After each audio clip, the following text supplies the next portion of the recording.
Good evening বন্ধুরা, সকলে কেমন আছো? আশা করছি খুব ভালো আছো। আমিও খুব ভালো আছি। তো আজকে চলে এসেছি আমার বাপের বাড়িতে আজকে দশহরা পুজো আছে।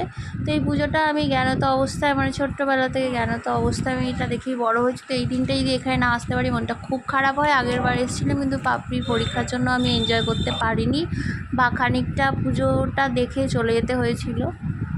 তো এই হচ্ছে মা মনসা ঠাকুরের পুজো। এই ঠাকুরেরই আজকে পুজো। এখানে অনেক রকম অনুষ্ঠান হয়, যেমন প্রথম দিন যাত্রা, সেকেন্ড দিন ফাংশান, তারপর আরও অনুষ্ঠান থাকে, খাওয়া দাওয়া সব কিছু। এখানে আমরা সকলে ফ্যামিলির অনেকেই আছি। আমার বড়দির মেয়ে, জামাই, আমার দিদির ছেলে, জেঠু, বড় মা সকলেই আছি, বাবা আছে। তো এই হচ্ছে ঠাকুরের মন্দিরটা। সকলে এখানে ভিড় করে আছে বলে এখান থেকে ঠাকুরটা দেখাতে পারলাম না। তো এখানে আজকের দিনটা না আমার কাছে খুব আনন্দ। কারণ হচ্ছে এই পুজোটা সারা বছরে এই একটা দিন খুব অপেক্ষা করে থাকি।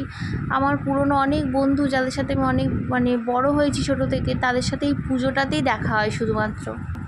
তারপর একসাথে সকলে মিলে, ফ্যামিলি সকলে একসাথে আমরাও হতে পারি। কোনো অনুষ্ঠান ছাড়া তো ফ্যামিলির লোকেদের ঠিকমতো দেখা সাক্ষাৎও হয় না।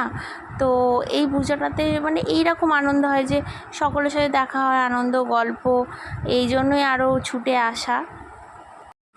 এবার মৌমিতা আইসক্রিম কিনতে চলে গেছে। এই যে চলে এসছে আইসক্রিম নিয়ে, সেটা রৌনক এবার সবার হাতে হাতে দিয়ে দিচ্ছে। রৌনক এই যে এবার মাও চলে এসছে। তো মায়ের ভিডিওটা ভালো করে নিতে পারেনি, আইসক্রিম খাওয়ার জন্য সকলে ব্যস্ত ছিলাম। তো টপ আইসক্রিম খেয়ে নিলাম সকলে মিলে।